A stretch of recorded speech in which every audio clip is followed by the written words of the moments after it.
नमस्कार दोस्तों, स्वागत है आप सभी को आपके अपने YouTube चैनल मैथ चॉइस 2.0 पर। दोस्तों मैं हूं आदेश कुमार।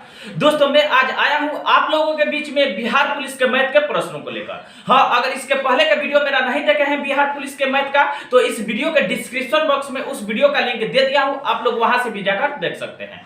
तो चलिए बढ़ते हैं प्रश्न की तरफ। पहला प्रश्न आपको स्क्रीन पे दिखाई देता होगा। पहला प्रश्न दोस्तों कह रहा है कि सुभाष, प्रसाद एवं अमर के उम्रों का अनुपात क्रमशः 3:6:7 है। ठीक है ना। फिर प्रश्न में कह रहा है कि यदि प्रसाद एवं अमर की उम्रों का अंतर 10 वर्ष है तो सुभाष एवं प्रसाद के उम्रों का अंतर क्या है। दोस्तों 3 आदमी का इस प्रश्न में चर्चा हुआ है, सुभाष, प्रसाद एवं अमर। तो लिख लेंगे सुभाष, अनुपात में लिख लेंगे प्रसाद, फिर अनुपात अमर। इन तीनों का उम्रों का अनुपात दोस्तों प्रश्न में दिया है कि 3:6:7 है, यानी 3:6:7 है। ठीक है ना। ये क्या चीज का अनुपात है? तो उम्रों का अनुपात है तीनों का। ठीक है ना, उम्रों का अनुपात है, ये दे दिया है। फिर प्रश्न में कह रहा है कि यदि प्रसाद एवं अमर की उम्रों का अंतर 10 वर्ष है, प्रसाद एवं अमर के उम्रों का अंतर 10 वर्ष है, तो देख लेंगे अनुपात में इनका अंतर कितना है। तो 6 और 7 में अनुपात 1 का अंतर है, जबकि रियल में 10 वर्ष का है उम्रों का अंतर। ये दोनों उम्रों का अंतर हुआ, इसलिए इसको कर दिया आपस में बराबर। ठीक है ना। हमसे पूछ रहा है लास्ट में तो सुभाष एवं प्रसाद के उम्रों का अंतर क्या है, तो हम देख लेंगे अनुपात 1 का मान 10 है। ठीक है ना।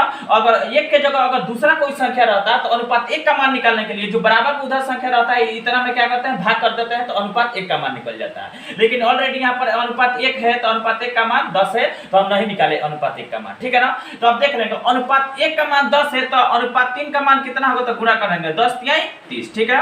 फिर देखेंगे अनुपात 1 का मान 10 है तो अनुपात 6 का मान कितना होगा, तो गुणा करेंगे 10 छक्का 60। ठीक है ना। तो लास्ट में प्रश्न में कह रहा है कि सुभाष एवं प्रसाद के उम्रों का अंतर क्या है, तो देख लेंगे ये उम्र है आगे दोनों का, एक सुभाष का 30 वर्ष है और प्रसाद का 60 वर्ष है, इन्हीं का अंतर पूछ रहा है। तो 30 और 60 में कितना का अंतर है, 30, यानी 30 वर्ष का अंतर है।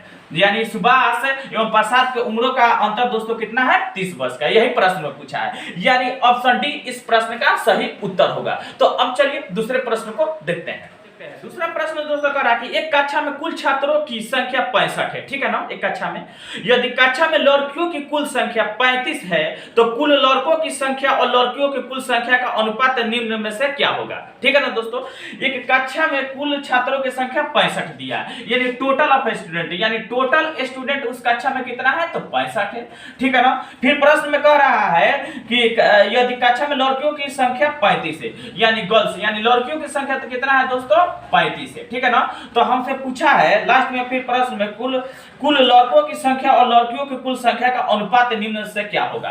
तो लड़कों की संख्या ज्ञात करना पड़ेगा, क्योंकि लड़कियों का दे दिया है टोटल ऑफ स्टूडेंट कितना है, 65 है। ठीक है ना।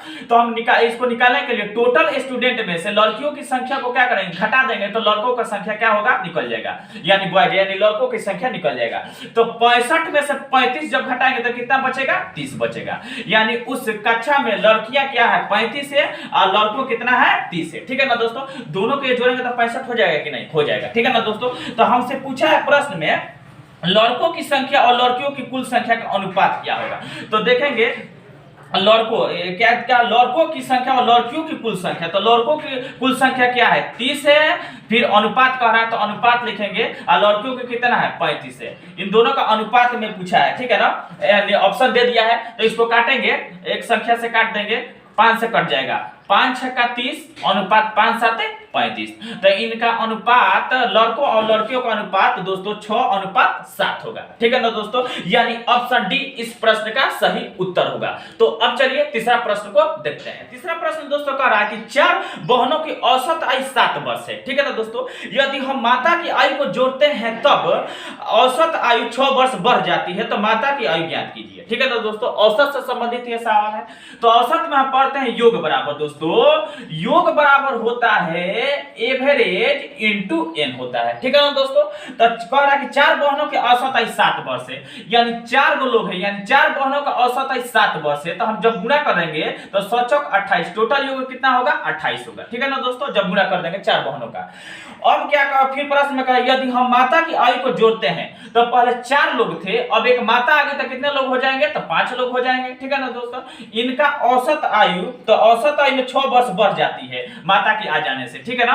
तो पहले 5 लोग थे, एक माता आ गई तो कितने लोग, औसत आयु कितना बढ़ गया, 6 वर्ष बढ़ गया। तो पहले 7 था, तो 7 में 6 जोड़ देंगे तो कितना हो जाएगा, तो 13 हो जाएगा, ठीक है ना दोस्तों। तो अब इनमें हम गुणा करेंगे तो 13 5 65 हो जाएगा, ठीक है ना। तो हमसे लास्ट में पूछ रहा है कि माता की आयु ज्ञात कीजिए। तो हम देखेंगे पहले 4 लोग थे, एक माता, इधर 5 लोग हो गए, तो कितना लोग, कितना का अंतर हुआ 4 और 5 में, तो 4 और 5 में 1 का अंतर हुआ। फिर इधर देखेंगे योग में कितना का अंतर हुआ, तो 28 और 65 में अंतर निकाल लिया जाता है। 28 और 65 में कितना का अंतर है, तो 37 का अंतर है। तो हम कह सकते हैं जो माता की आयु होगा 37 वर्ष होगा, ठीक है ना दोस्तों। तो यानी ऑप्शन सी इस प्रश्न का सही उत्तर होगा। तो ऐसा ही वीडियो देखने के लिए धन्यवाद। मेरे चैनल को सब्सक्राइब और वीडियो का शेयर जरूर कीजिएगा।